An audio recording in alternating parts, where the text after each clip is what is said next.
ہو رہی ہے، آپ کا جو بھی موقف ہے آپ اس کی تیاری کر کے آئے ہیں یا آپ کو یاد ہے، ذہن میں ہے، حفظ ہے، تو آپ ہر جگہ اس کی ترجمانی ضرور کریں.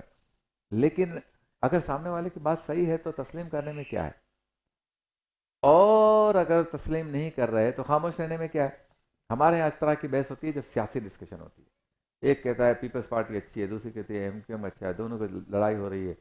پھر تیسرا آ جاتا ہے، وہ کہتے ہیں نواز شریف صاحب اچھے ہیں، چوتھے آتے ہیں کہتے ہیں عمران خان صاحب اچھے ہیں، پانچویں آتے کہتے ہیں مولانا فضل الرحمان اچھے ہیں، چھٹے آتے کہتے ہیں خادم حسین رضوی اچھے ہیں، ساتویں آ کے کہتے ہیں کہ سنی تیری فلاں سپاہی صاحب، سارے کر رہے ہوتے ہیں گفتگو. اسی طرح مسلک کا ہے، وہ اہل حدیث ہے، یہ شیعہ ہے، یہ دیوبندی ہے، یہ بریلوی ہے، اہل سنت ہے. اس طرح چلتا رہتا ہے. اسی طرح مسالک سے ہٹ کر مذاہب پہ بھی بات ہوتی ہے، کرسچن ہے، یہ مسلم ہے، یہ ہندو ہیں، اس پر ڈسکشن. تو مختلف قسم کی ڈسکشن مختلف جگہوں پہ ہوتی ہے، لیکن ڈسکشن تعمیری ہونی چاہیے. اور ڈسکشن تعمیری کب ہوگی؟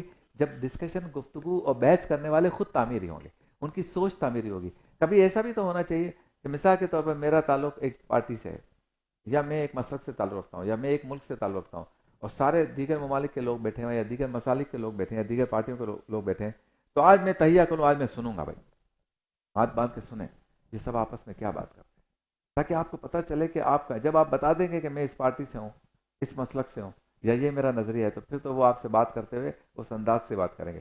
آپ کبھی کبھی یہ تہیہ کریں کہ آج میں بولوں گا نہیں، بتاؤں گا نہیں، دیکھتا ہوں سب کیا بات کرتے ہیں، یہ پارٹی والا کیا کہتا ہے، وہ پارٹی والا کیا کہتا ہے. ہو سکتا ہے کوئی جس پارٹی سے میرا تعلق ہے